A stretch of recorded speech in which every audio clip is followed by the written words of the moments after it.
हमारे खासकर बेटियां बहुत बड़ी मुसीबत में फंस सकती हैं अगर उनका विजन क्लियर ना हो तो।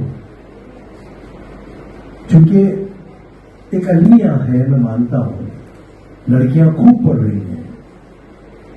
रेशो निकालेंगे तो आज का रेशो 80% पढ़ती है, 20% लड़के पढ़ रहे हैं। तो डेफिनेटली उसके ख्यालात में एक चेंजेस आते हैं। और आजकल ये जो भगवा जो एक फौज बनी हुई है शरारत के तौर पे, उससे बचना बहुत जरूरी है। क्योंकि कोई एजुकेशन है, जाहिर है ये पढ़ लिखती है तो उसका एक विजन, उसका चेंज डेफिनेटली बदलता है। अगर कब बदलता है? जब उस पर उसका ईमान थोड़ा भी कमजोर हो जाए, डगमगा जाता है। उसके पास जवाबदेही का एहसास। नो डाउट हमको इस अंधेरे में अपने आप को रोशन करना है, इन चैलेंजेस को कबूल करना है। तो ये वर्कशॉप का पर्पस भी ये होता है, अपने आप को मजबूत बनाना। मां नस्लों को बनाती है।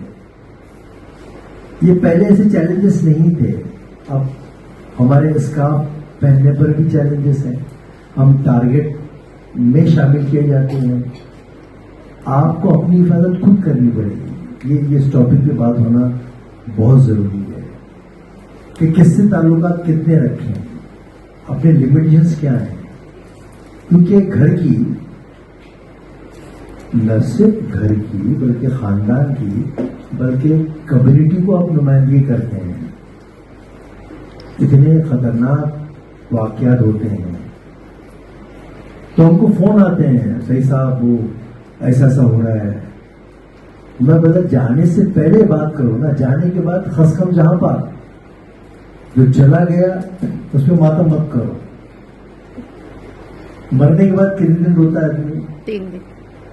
तो उस बेटी की गलती नहीं है जो चली गई, जिम्मेदार हम खुद भी हैं। वो इन्वायरमेंट भी उसका जिम्मेदार है, समाज उसका जिम्मेदार है। तो नजर हटी कि दुर्घटना घटी। आप खासकर ऐसे लोगों से बचना बहुत जरूरी है, वरना जितने लोग जो का शिकार हुए हैं, न दीन के रहे न दुनिया के रहे, वो एक उनका मिशन है बहकाने का। तो इससे बचना, ये इंडिविजुअली, ये जो वर्कशॉप हम लेते हैं, एक विजन देना बहुत जरूरी है। अगर आप मजबूत हैं तो हजारों बर्फ गिरे, लाख आंधियां उठे, वो फूल खिल के रहेंगे जो खिलने वाले हैं। यकीन मौका अमल फहमा हम बार बार कहते हैं। तो चूंकि अब तो आप 10th 12th में हैं, कॉलेज में जाने के बाद या फिर कहां तक रोकेंगे इन चीजों? तो किससे ताल्लुकात प्रिकॉशन लेना चाहिए। हाँ, बट नेचुरल आदमी मुतासिर होता है, लेकिन हमारे एक लिमिटेशंस होती हैं। पहले तो उस जगह जाना ही नहीं है जिससे हमारी डाउट क्लियर हो जाए। तो वो माँ, वो बाप, वो खानदान, दिल दहला देने वाले आप भी यूट्यूब पे देखते होंगे। और सबसे खतरनाक ये यूट्यूब बोल रहे हैं या सोशल मीडिया, ये जहर फैलाता है। ऐसे स्क्रिप्ट तैयार होते हैं, तो इससे बचना बहुत जरूरी है। हमको उसमें जो गया उस पर मातम नहीं करना है, ना डरना है, ना इमोशनल होना है, ना जज्बाती होना है।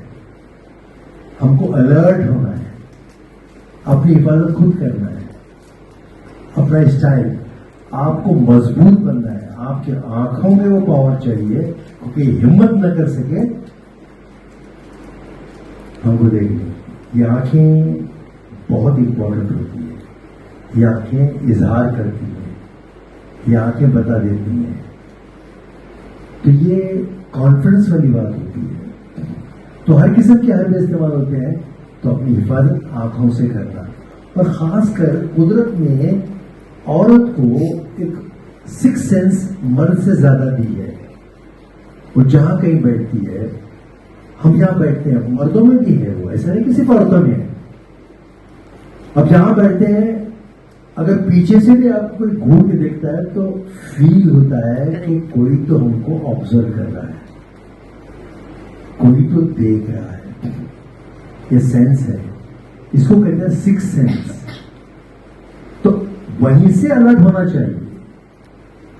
अगर वो देख रहा है, अगर आप सेकंड स्टेप लेते हैं तो खत्म हो गई बात। और जब ही पता चलता है कि कौन किस निगाह से देख रहा है, तो एक ये खौफ खुदा जब होता है ना, सबसे बड़ी चीज खौफ खुदा। जमाने के डर छोड़िए, लोगों के डर छोड़िए।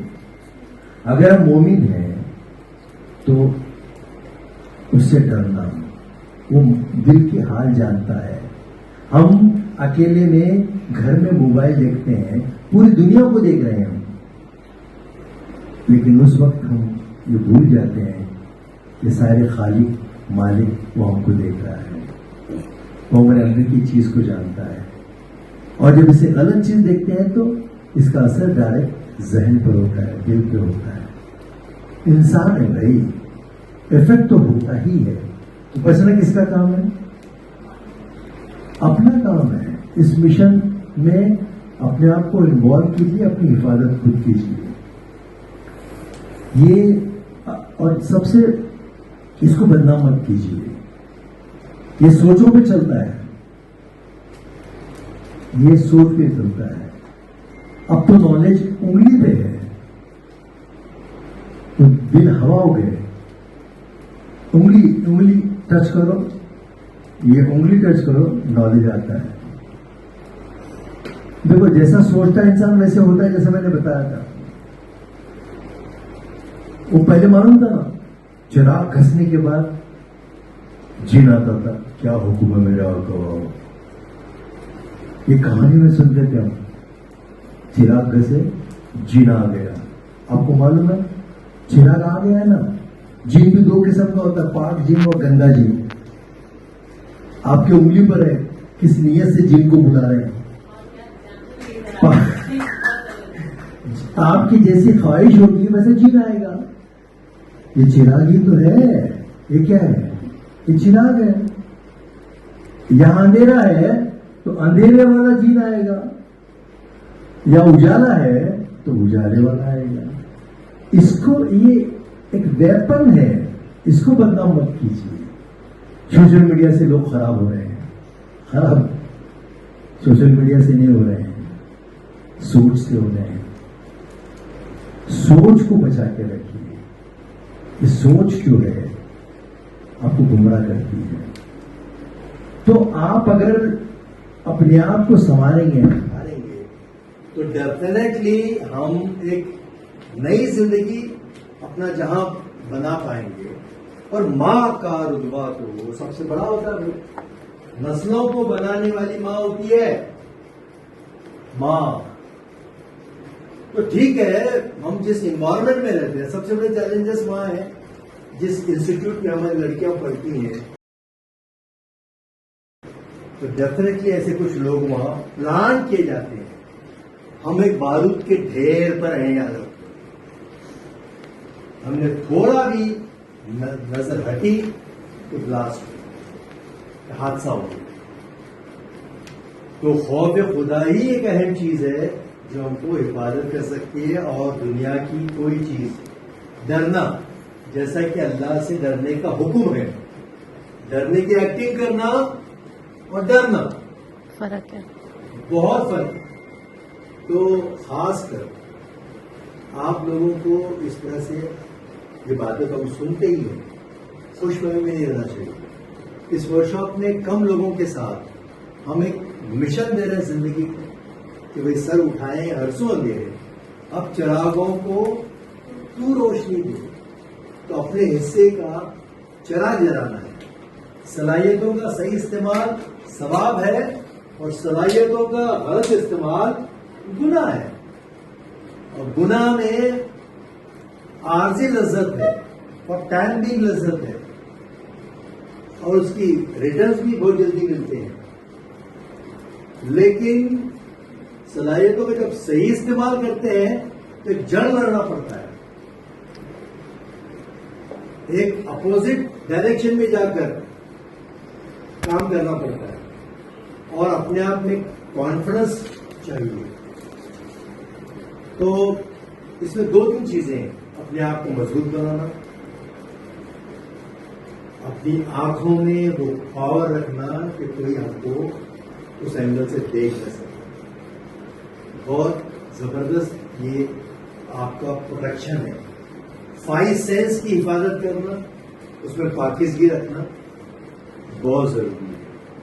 तो आप किससे कितनी बात करते हैं, क्यों बात करते हैं, बिला वजह क्यों बात करते हैं, तो ये इंसान की फितरत है, तो बचना चाहिए। तो इसमें आपके व्यूज भी होंगे तो बताइए आप कैसे अपने आप को, ये वर्कशॉप का मैसेज था वो यही था, अपनी हिफाजत कैसे करें।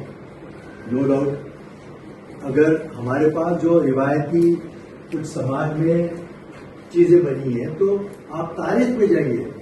हजरत आयशा की क़यादत में भी सहाबा कराम ने एक जंग लड़ी है, हाँ या ना? तो कैसी लड़ी होगी, तो कैसी होंगी फिर? हजरत खतीजा एक बिजनेसमैन थी, तो उनके भी ताल्लुकात तो समाज से रहे होंगे ना, ऑब्वियसली रहे होंगे। तो उस एंगल से आप सोचेंगे गलत बात है। हमने एक रिवायती जिंदगी जी है। आप अगर क्लीन है तो दुनिया की कोई ताकत आपको गंदा नहीं कर सकती। आपने थोड़ा भी उसमें स्टेप उठाया तो वहां से रास्ता मिल जाए।